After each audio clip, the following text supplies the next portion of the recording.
E aí, pessoal, tudo certo? Se a ideia é tirar seus projetos daquele visual mais ou menos e levar para um nível impressionante, vocês chegaram no lugar certo. E ó, antes da gente começar a colocar a mão na massa, aquele ritual de sempre, né? Se vocês curtem essas dicas de CSS que salvam o dia, já senta o dedo no like, se inscreve aí no canal e, mais importante, me conta nos comentários qual é a próxima propriedade do CSS que vocês querem que eu desvende por aqui. Sério, esse apoio de vocês é o que me dá gás para continuar criando conteúdo de qualidade. Bora lá então! O nosso roteiro de hoje é bem direto ao ponto. Primeiro, a gente vai entender por que as cores sólidas às vezes parecem que não dão conta do recado. Depois, vamos abrir a caixa de ferramentas do CSS e pegar umas belezinhas que transformam qualquer layout. E claro, no final a gente vai ver tudo isso funcionando na prática. Então bora nessa?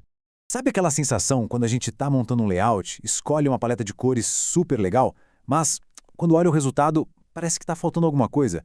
Que o design está meio travado, sem graça? É exatamente sobre isso que a gente vai falar. Pois é, essa frustração é super comum.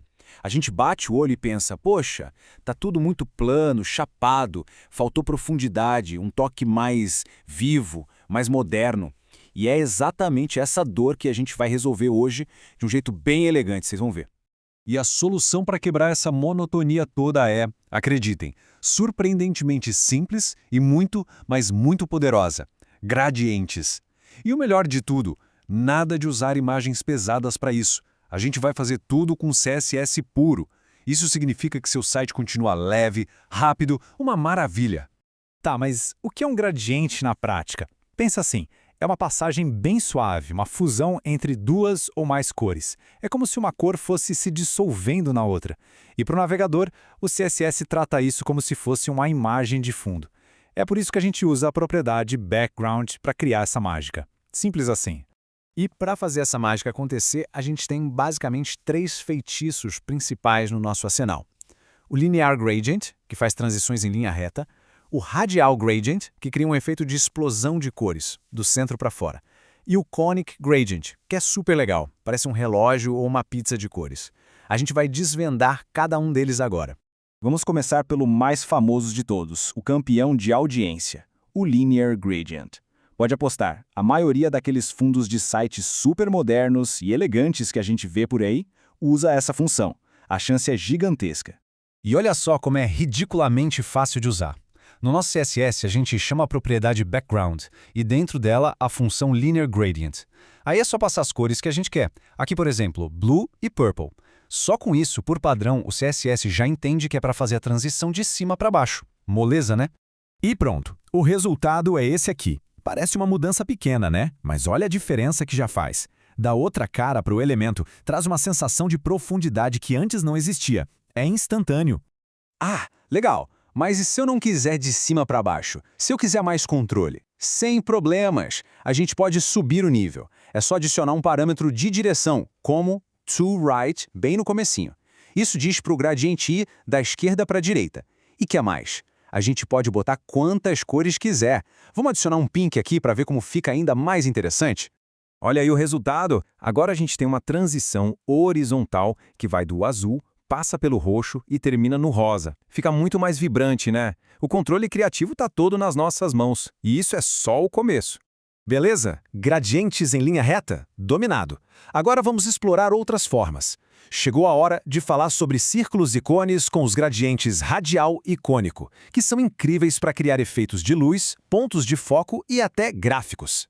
A sintaxe do Radial Gradient também é super intuitiva. Primeiro, a gente fala qual é a forma que ele vai seguir. Nesse caso, circle, um círculo perfeito. E depois, as cores. A primeira cor vai ficar no centro e as seguintes vão se espalhando em direção às bordas. E o resultado é esse efeito super legal, que parece um ponto de luz, um holofote. Isso é perfeito para chamar atenção para um botão, ou uma imagem, ou simplesmente para criar um fundo com uma vibe mais orgânica, menos quadradona. E agora, o Conic Gradient. Esse aqui é um pouco diferente, mas é sensacional. Pensa num relógio. As cores vão ser distribuídas ao redor do centro, como se fossem os ponteiros girando. No código, a gente define exatamente em que ponto do relógio cada cor começa. O azul começa em 0%, que seria o topo. Lá na metade do caminho, em 50%, o roxo assume. E para fechar o círculo, em 100%, entra o rosa.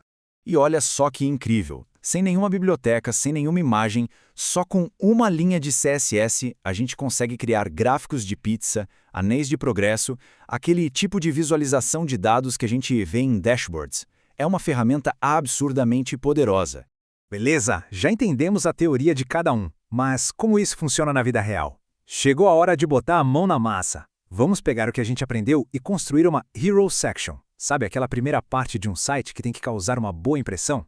O código aqui é bem simples, de verdade. A gente vai usar um Linear Gradient com as cores bem vibrantes para ser o fundo da nossa seção. Mas aqui tem um ponto crucial, pessoal: acessibilidade. Percebam que a gente define a cor do texto como white. Isso é para garantir que o contraste seja bom e que todo mundo consiga ler o conteúdo sem dificuldade. E tcharam! Olha só o impacto que um simples gradiente tem. A seção inteira ganha uma nova energia. Fica com uma cara muito mais moderna, mais profissional. O fundo vibrante cria o cenário perfeito para o texto e para o botão de Call to Action brilharem. Faz toda a diferença. Então, já deu para ver que gradientes são super poderosos. Mas, como diria o tio Ben, com grandes poderes vem grandes responsabilidades.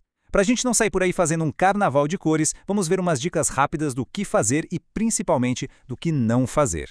Então vamos lá, um checklist rápido. A gente deve usar gradiente para criar profundidade e direcionar o olhar. O ideal é sempre buscar transições suaves, que não sejam agressivas. E pelo amor de tudo que é mais sagrado no design, garanta legibilidade. O contraste do texto é inegociável. Por outro lado, o que a gente deve evitar? Usar 1 milhão de cores que brigam entre si, criar aquelas mudanças bruscas de cor e, claro, poluir a interface usando gradiente em tudo quanto é canto. Lembrem-se, menos é mais. Então, para fechar, qual é a grande lição de hoje? Gradientes são uma verdadeira carta na manga no CSS. Eles são essa ferramenta incrível que a gente tem para criar interfaces modernas, dinâmicas e com um apelo visual profissional. E o melhor, sem pesar o site com imagens. É performance e beleza andando de mãos dadas. E agora a bola tá com vocês. Com essa ferramenta em mãos, com esse conhecimento, a pergunta que fica é: que história visual vocês vão contar agora? Como vocês vão usar isso para elevar o nível do próximo projeto? Fica aí a provocação. E pessoal, se vocês curtiram esse conteúdo e sentem que é hora de mergulhar de cabeça de muito mais fundo no CSS, eu quero fazer um convite. Eu criei um curso completo chamado CSS na Prática, do primeiro estilo à interface completa, onde a gente vai do zero absoluto até a construção de projetos reais. O link está aqui na descrição. Para quem puder e quiser apoiar o canal, saibam que cada inscrição é o que me permite dedicar mais tempo para criar mais conteúdo gratuito e de qualidade como este. É o apoio de vocês que faz essa nossa comunidade ficar cada vez mais forte. Então, muito obrigado por terem ficado até aqui e a gente se vê no próximo vídeo.